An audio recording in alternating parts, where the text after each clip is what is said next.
Saludo en esta mañana a Jorge Andrés Castañeda. Querido Jorge, te mando un abrazo. ¿Cómo estás? Bonito día, bonita mañana. Muy buenos días, Luis. Qué gusto saludarte por acá. Oye, Jorge, Una hoy... disculpa de no estar en el estudio No, hoy, te hombre, extraño, pero acá nos acá, vemos. acá nos veremos muy pronto. Te mandamos un abrazo de todas maneras.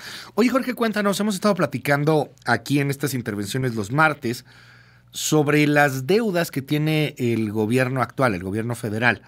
Particularmente el caso de Pemex, que por cierto ayer lo ratifica Fitch Ratings y le ve perspectiva estable.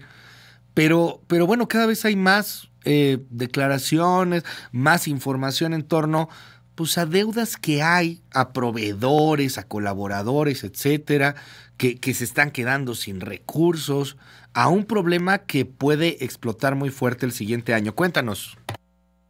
Bueno, el principal caso es el de Pemex y se sabe hace tiempo, incluso la petrolera ya lo reporta como parte de sus reportes trimestrales, de cuál es su adeudo con proveedores, ¿no? Estas son cientos o miles de empresas que hacen mucho del trabajo que hace Pemex. O sea, eh, la extracción de petróleo, sobre todo en la parte de Pemex Exploración y Producción, pues requiere de una cadena de valor gigantesca, de un montón de empresas, de que unos surten, desde los que les rentan los equipos perforadores, los equipos, el personal. En plataforma, gran parte de los empleados no son de Pemex, sino que son de muchas de estas empresas, los que proveen los líquidos, los lubricantes, un mundo de empresas. Pues ha trascendido que pues no les están pagando. La cifra asciende la última vez que se reportaron datos a alrededor de 20.000 millones de dólares, que son 400.000 millones de pesos. Eh, es normal que haya una cierta deuda con proveedores porque, pues bueno, las facturas normalmente entran y se pagan a 30, 60, 90 días, a veces 120 días, a veces así viene estipulado contractualmente. Pero hay veces que pues tu factura ya te la tendrían que haber pagado hace 6 meses, un año, y ahí siguen las facturas. Y estas son las que se reconocen. Hay muchísimas facturas de servicios brindados que no acepta la factura Pemex todavía y por ende pues, no se contabiliza como una deuda a proveedores. Ahora, ¿cuál es el problema de esto? Porque muchos van a pensar, no, pues es mugres proveedores. Esos son los que tienen quebrada Pemex, etcétera. A ver, los proveedores, desde las cuatro grandes empresas de servicios de producción petrolera, que son Schlumberger, que es francesa, Baker Hughes, Halliburton, Weatherford y bueno, Honeywell sería la quinta, son grandes empresas en el mundo que dan todo tipo de servicios para los pozos petroleros. Pero aparte de estas hay miles de, no las llamaría pequeñas empresas, porque pues, son contratos importantes, que le dan servicios a Pemex y que hoy justo está el problema de que van a quebrar. Muchas de estas son empresas mexicanas, la gran mayoría de las más pequeñas son empresas mexicanas, y si no les paga a Pemex, van a quebrar. Y ya se está viendo un verdadero problema. Si de por sí ya muchas ciudades petroleras en la última década tenían problemas económicos importantes, ciudades como Poza Rica, hasta cierto punto Tampico, Ciudad del Carmen, Villahermosa, aunque es una ciudad más grande, pero bueno, Carmen sobre todo, son ciudades que dependen totalmente de la actividad petrolera. Y si estas empresas no les paga Pemex, pues estas empresas no le van a pagar a sus trabajadores. De hecho, ya dijeron que no va a haber aguinaldo si no les pagan pronto para muchas de estas empresas. Los trabajadores no tienen dinero y se crea una pequeña megacrisis económica en esa ciudad. Vemos que pues, los restaurantes empiezan a quebrar, los hoteles empiezan a quebrar, todo tipo de servicios que se daban en esa ciudad enfocadas a la población que trabajaba en el sector petrolero, pues les empieza a ir muy mal porque los trabajadores no les pagan porque Pemex no le paga a las empresas que los contratan. Entonces, estamos ante un verdadero problema importante porque no solo es pues, lo que le pasa a estas empresas no tienen los flujos para pagarle a estas personas. La información que ha trascendido es que a las cuatro grandes empresas que mencioné, pues sí les han pagado, ¿no? Porque sin esas no les pagan para la producción en México, básicamente. Ellas operan o dan los insumos o tienen al personal en gran parte de los principales pozos petroleros en México. Entonces, si a esos les dejan de pagar, la verdad, cierran la llave. Entonces, parece que a esos sí les están pagando, pero a las miles de empresas proveedoras de todo tipo, o sea, desde que el que surte un tornillo, el que surte ciertos lodos que se necesitan para la extracción de petróleo, son un mundo de empresas y un mundo de servicios y productos. Claro. A esas, pues no les están pagando y se está volviendo un verdadero problema en estas ciudades petroleras que mencionaba Luis. Oye, me quedo con varios datos que me volaron la cabeza, Jorge. 20,000 millones de dólares sería la deuda de proveedores, la oficial, la reconocida, la donde están las facturas y ahí te voy pagando pian pianito. Las no reconocidas me imagino hasta dónde puede llegar a subir.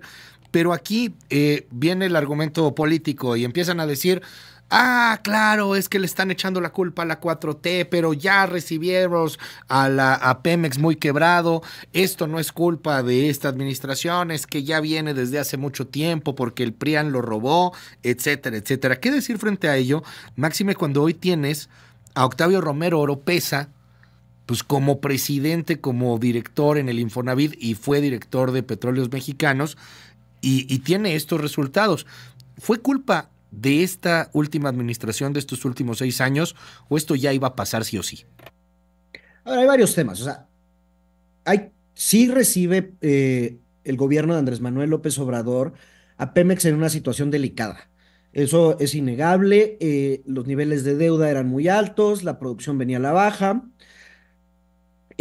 pero había cierto, digamos, equilibrio. El gran problema, te diría yo, de lo que pasó en la administración pasada, no tiene que ver con Pemex Exploración y Producción, sino con la otra filial que es Pemex Transformación Industrial, donde por orden presidencial y sin ningún criterio técnico, se aumentó el volumen de procesamiento en las refinerías, es decir, se les mete más gasolina a las 6 refinerías. Olvidémonos de Dos Bocas porque esa pues, todavía no está, no sabemos cuándo va a estar. De las 6 refinerías que existen en el Sistema Nacional de Refinación, se aumentó de forma significativa el volumen de crudo procesado.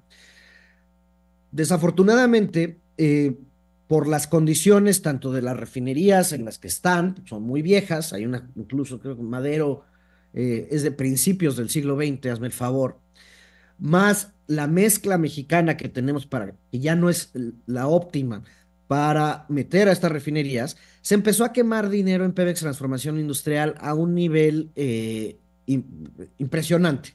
Estamos hablando de pérdidas de decenas de miles de millones de dólares, casi 100,000 millones de dólares en pérdidas por Pemex Transformación Industrial en el gobierno anterior. Eh, yo creo que a estas alturas ya echarle la culpa al pasado, cuando pues ya llevamos casi 7 años de primer piso y segundo piso de la cuarta transformación, sin duda sirve para la tribuna, Luis. Y juegan para la tribuna. Claro. Pero ya de echarle la culpa al pasado, pues no nos va a llevar a arreglar el problema.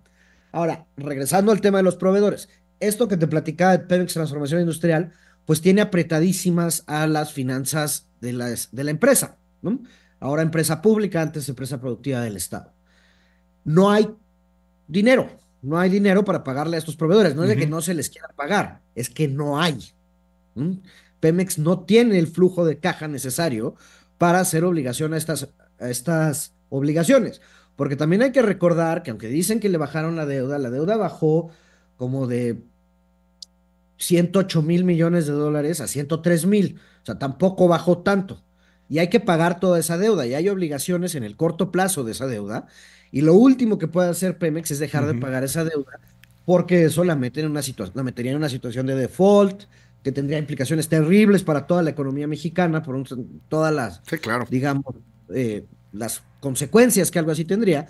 Entonces, pues bueno, los trabajadores sí les están pagando, pero a los proveedores y gran parte de las Ujú. personas que uno cree que trabajan en Pemex en realidad trabajan para estas empresas. Sí, claro. No son empleados de Pemex, son empleados de las empresas que brindan estos servicios. O sea, no es que solo dan tornillos. La gente que está en las plataformas, una parte importante de ese personal trabaja para diferentes tipos de empresas. No trabajan para Pemex. Entonces, a esas personas no les están pagando. Salió una nota que están en riesgo los aguinaldos de muchas de estas empresas, Ujú. de los trabajadores de estas empresas, y tarde o temprano esto empieza a perjudicar en la producción petrolera. O sea, ¿Cómo ya, no? si de por sí ya no va bien, si quitamos los condensados, que digamos, Ujú. está abajo de 1,5 millones de barriles al día. cuando llegamos a producir 3,5. Estamos en 1,5. Si le suman los condensados, que es algo que ha estado haciendo Pemex para, Ujú. pues no vamos a decir inflar las cifras, porque si se producen los condensados y si tienen valor, llegamos como a 1,7, una cosa así. Bueno, Pero el ujú, problema es que ya echarle la culpa al pasado, pues no va a solucionar nada, Luis. El problema sigue ahí, es de este gobierno, ujú. y ni qué decir de las cantidades gigantescas de recursos que se han transferido a Pemex. Jorge, pues ya estaremos platicando de todo esto hacia el siguiente año. Te mando un gran, gran abrazo. Pásala maravillosamente bien. Gracias por todas estas colaboraciones en este 2024. Y bueno, pues te deseamos lo mejor siempre. Gracias por estar aquí, por dejarnos aprender de ti y por enriquecer este programa. De verdad, mil gracias, No, hombre, Jorge. Luis, el placer es todo mío. Buen año y el próximo año, pues, a darle con todo. Descansa y ahí nos estamos viendo muy pronto. Gracias, Jorge. Un abrazote, Luis. Bye. Es Jorge Andrés Castañeda. Sígalo en Jorge Acast en sus redes sociales, particularmente en Twitter.